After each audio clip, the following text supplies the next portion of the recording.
Hello traders, and welcome back to another market update. Today we are going to be taking a look at what the currency market is up to in terms of technical analysis. So let's dive right into it, starting with EURUSD here. We've got some interesting stuff to look at. Now what you'll notice here is that EURUSD is actually taking a nice little pullback off of this kind of uptrend that we have started to see, or this at least this recent up movement. We've seen some really strong bearish signals here as sellers basically have come in and stepped up to sell off where we had come from. Now what you'll notice is that in just 2 days we've actually dropped quite a bit here. If we actually get a pip counter, we can see that in the last 2 bars we've seen about 135 pips to the downside, which on something like EURUSD, which is a little bit lower volatility than some other pairs in terms of pip count, quite some bit of movement there. So the first level I think that we are probably going to see, I very much think that we will likely come down to retest this previous low here. Now the next big point here is that if we can break one of these levels here, either the black line below or this black line here, it probably will set into motion a continuation play. Now the reason I say that is because we've been consolidating here back and forth on EURUSD quite a bit. And so as we come down to this level, it could just be another case where we just continue to range here. But if we decide to break lower, my idea would be that we are probably headed back down to the previous low, and there may be some pretty good trade setups to look for, looking for the continuation or the breakdown there. If we can see this gap here or this zone start to fill, there may be some pullbacks to look to play. Now what I mean by that is maybe dropping it down to a lower time frame, and let's say that this black line right here is right here. If we have this kind of going on, well, if we have some lower time frame opportunities to look for continuation down to the low here, then there might be some room for a trade setup that could give us a pretty decent edge. GBPUSD is our next one here, and what we're looking at here with the pound dollar is we've seen recently a very strong kind of rise here on the pound. Now what I mean by that, as you can see, we do have some higher lows here coming into this market, and it looks like, as we look at the pound pair or the pound USD right here, it looks like we have the start of a green candle right here. Now if we do see that green candle continue, then it's very possible that this could be another lower high. And another lower high here would probably send us back above the highs here, right? And maybe even send us moving up to the point where we go back to retest some structures such as this area here. Very possible that with this kind of this rising market, right, that we also get, if we get one more lower high here, it could lead us to break through the top, and then again looking for that breakout, looking for that continuation up to the next major level, which would be something like this area, at least in my opinion and my analysis here. So next we'll take a look at USDJPY.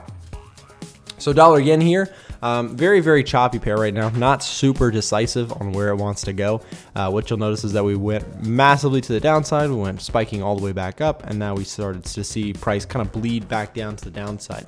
Now I will say, although it's kind of back and forth, I will say that there is some potential fibs to look at. You can see that we've already tagged the 50% level, right, which lines up pretty decently with some support and resistance previously, right? But what we'll notice here is that price has tried to hold it so far. And the big question here will be, if price decides to fail this level, right, as we started to see a rise, but it very quickly faded, right? If we start to see that level fail, very possible that we come down to 61.8 in the near future. If we start to see price break through the lows here, that would just be my first observation there on dollar yen. Next up is gold. Gold is very, very kind of choppy or ranging right now. What you'll notice is that we've got this level here and we've got this level here. We are at the top of the trend, right? So what we've seen happen is basically price has really rocketed off, on gold. And recently we've seen price jump all the way up to here, hitting up to the 1700 levels. And now we've just started to back and forth chop, consolidating towards the highs. Now what that mean, does that mean that price is going to fall next, or is it going to rise next? Well, it doesn't necessarily mean either one. When a price consolidates, it's just taking time to consolidate, to think about what it's going to do next, basically as buyers and sellers, market participants, battle their way to decide whether or not the buyers will push it breaking up or the sellers will break it back down. Now I would say that I think it's possible that we do see a pullback here, although I'm not a big fan of shorting gold when when it comes to a super strong uptrend like this.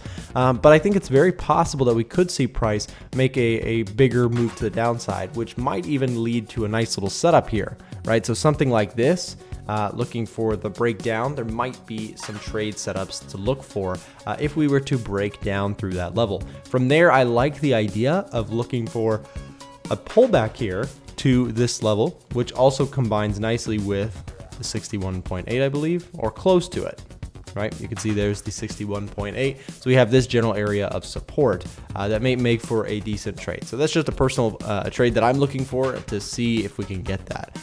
Very possible that we could have a double top here. The best way to tell me that this would actually be a double top would be if price were to break underneath and hold that level to continue lower, okay? So next up, we have WTI crude, which is actually catching a really nice bounce. We are seeing some rally off of the lows, quite a bit of strength actually coming in here. And the big thing here is that we've got this downward trend line that's actually been broken, right? So depending on how you draw this, if you drew it like this, right?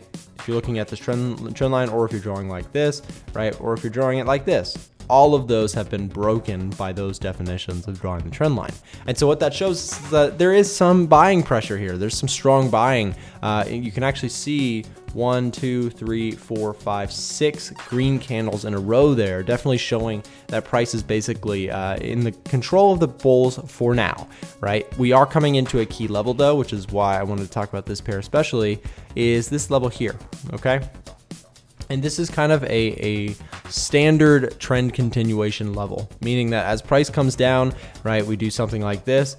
This level would be a lot of times the continuation level, just like this level would be the continuation level. Well, we're seeing that right now on oil, WTI crude, right? We've got this level here as kind of that stepping stone. So watching to see if price will hold lower will be kind of a good trend indication, in my opinion, to see if price wants to continue this downtrend. I would say it's probably a pretty good chance that we could see some sell pressure here. If not, if we do see the breakout, right, then it might be time to reevaluate and maybe even look for some moves to the upside or some trend continuation. But for now, I'm watching and I think more likely interested in seeing that sell side continuation as we pull back to a major level of structure. Okay, next up is NZD USD, which this one and Aussie dollar are very similar. But what I want to talk about here is that we did in a similar way, we broke through a trend line here that was pretty significant. We've seen price, this level hold very well. And we've actually seen recently price breaking through that level, pulling back, and now the question will be, can we see that continuation? I would say there's probably some room for New Zealand and Aussie pairs to make a move to the upside, as they are typically risk-on currency pairs or currencies in general, and so money may be flowing towards them if we can get some boost on the stock market or if we can get some optimism around the world. Something that I will be watching for as we have broken through this trend line. I think it's very possible that we see continuation there on New Zealand dollar and also here on Aussie dollar, right? So we've broken through the trend line, and I think very possible that we could see some continuation as we pull back to some of these key levels. Guys, let me know what you think. Thank you very much for watching, and we'll see you back next time.